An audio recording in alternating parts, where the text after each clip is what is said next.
Tervetuloa rakkaat kollegat tänne Jyväskylään kautta oikein ensimmäisille lukio-opettajien opintopäiville. Toivon, että kaikki viihdytte täällä, saatte upeita oivalluksia, kohtaamisia ja nautitte näistä päivistä. Tervetuloa Jyväskylään!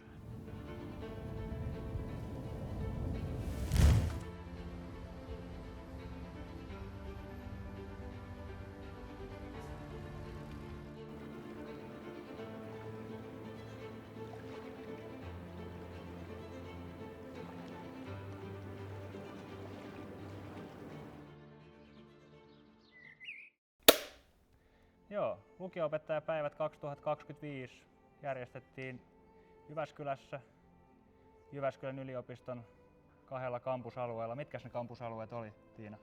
Seminaarimäen tämä päärakennusalue tai päärakennusta ympäröivä alue ja sitten Ylistönrinne, missä oli nämä lumaohjelmat. Kyllä.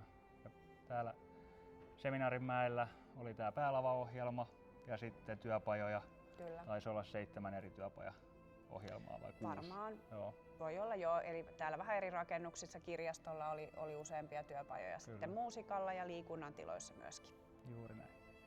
Joo, eli ohjelmassa tosiaan oli tässä pääsalissa niin tämmöisiä ikään kuin isompia puhujia, jotka kiinnostaa monien eri alojen opettajia. Ja sitten kun tässä on taustalla nämä tämmöiset kehittämistehtävät, eli meillä on lukio-opetukseen kehittämistehtäviä eri oppiaineisiin, matematiikkaan tai luma-aineisiin ja kieliin ja yrittäjyyteen, musiikkiin, liikuntaan, kuvataiteeseen, niin nämä oli sitten järjestänyt tämmöisiä työpajoja tuolla sitten vähän eri rakennuksissa ja ne oli niin kuin nimenomaan sitten näihin oppiaineisiin liittyviä juttuja. Sitten meillä oli tosi hieno iltajuhla eilen, missä oli semmarit pääesiintyjänä ja yliopistolta myös hieno tervehdys meille. Lukio-opettajia ja lukiohenkilökuntaa oli yhteensä 600 ympäri Suomea. Taisi olla Hangosta Utsjoelle melkein osallistujat. Iltajuhlassa oli 500 osallistujaa. Joo, eli tosiaan tuolla niin kuin rinnakkaisohjelmassa tai työpajoissa niin oli näiden eri oppiaineiden järjestämää ohjelmaa. Ja sieltä nyt, mitä kaikkea muistan, niin oli kvanttimatikan ABC:tä ja toiminnallista oppimista, äänenhuoltoa opettajille, konseptitaidetta. Lukiodiplomien uudistusta, kun taito- ja taideaineet siirtyy ylioppilastutkinnon osaksi, niin siihen liittyen työpajoja.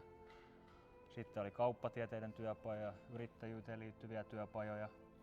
Kielten työpajassa käsiteltiin oikeastaan aika paljon tällaista, että millaista on lukio-opetus, millaista on yliopiston kielten opetus ja mitä kielitaitoa siellä tarvitaan, miten ne yhdistyy. Ja tosi paljon erilaisia mielenkiintoisia juttuja. Kyllä.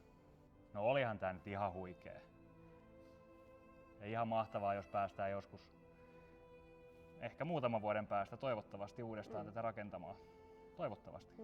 Saa nähdä. Joo, samaa mieltä kyllä ja tuntuu, että kaikki kenen kanssa on jutellut, niin on niin kuin pitää sitä jotenkin itsestäänselvyytenä, että tämä jatkuu, niin toivotaan, että näille toiveille tulee sitten oikeasti jatkoa. Juttelin tuossa yhden erityisopettajan kanssa tässä loppuporina-tuokiossa ja hänkin, vaikka ei ollut mistään näistä kehittämästä tehtäviä verkostoista itse, niin oli tosi tyytyväinen kaikkeen ohjelmaan ja just siihen, että on niin kuin tavannut ihmisiä, on ollut toisaalta aikaa myös miettiä omia jotenkin juttuja ja mitä sitten tästä vie omaan työhön ja näin, että todella hieno tapahtuma kyllä meidänkin näkökulmasta ehdottomasti. Kyllä, ja kyllähän se kiitollisuus, että tällainen tapahtuma saatiin järjestää ensimmäistä kertaa. Kyllä, että onko se kiitos opetusministeriö? Kiitos opetusministeriö, kiitos lukio-opettajat, kiitos Jyväskylän yliopisto, kiitos tiimi.